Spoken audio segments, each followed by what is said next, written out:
Heavily backed, the gun sprinter wilted badly over the final 200 meters to finish a distant 7th behind Godolphin's Blue Point. Trainer Wesley Ward was mystified by the failure as the mare chased a third victory at the Royal Meeting and second straight in the King's Stand. She trained beautifully coming into the race. She is older and seasoned, so I just don't know, Ward said. She gave us some great moments. We will get back to the barn and see if she is all right.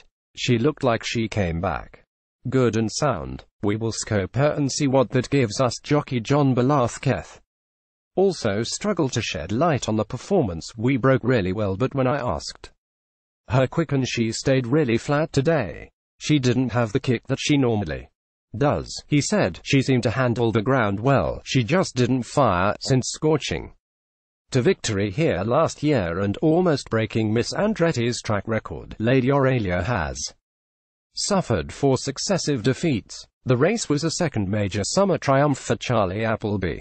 Fresh from Derby success with Massa, Blue Point underperformed in the Group 1 Chairman's Sprint Prize in Hong Kong in April in a troubling display. I have always thought a lot of this horse and he ran really well, third in the Commonwealth Cup last year. Appleby said, for whatever reason, he brings his A-game here. I was delighted with him at the start of the year in Dubai, and while things didn't materialize on Dubai World Cup night, we went on to learn a lot in Hong Kong and taught us a few matters. The horse had a torrid time on his way back from Hong Kong, but we gave him a nice break after that, and I'm delighted with him too. Have a Derby winner and then have a winner at Royal Ascot is great, and coming into today, I don't think I could have had Blue Point in any better nick. Blue Point beat Battaash and Mabs Cross. It was the race Winks would have contested, and probably won as an odd-on favourite, and the triumph of Accidental Agent did nothing to disprove the theory Australia's Wonder Horse would have triumphed in the Group 1 Queen Anne Stakes, 1,600 metres, a 33-1 bolter. Accidental Agent upstaged a host of Cox Plate invitees contemplating a shot at Winks's throne, and he did so as the longest-priced winner of the Royal Meeting's richest race.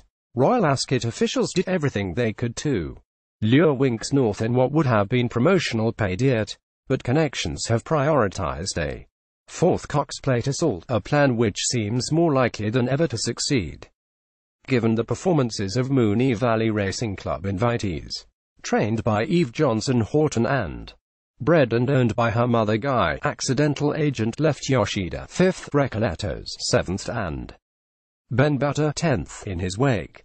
A local bookmaker said Winks would have been an even money chance in the Queen Anne. Hypothetical but extremely generous.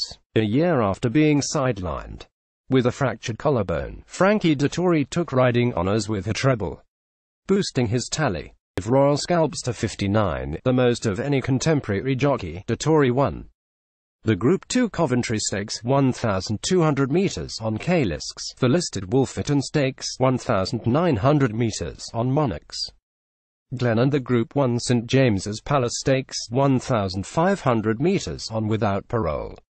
Both Monarchs Glen and Without Parole are by Super Sire Frankel. All three were trained by John Gardson, who predicts a huge future for Unbeaten Without Parole.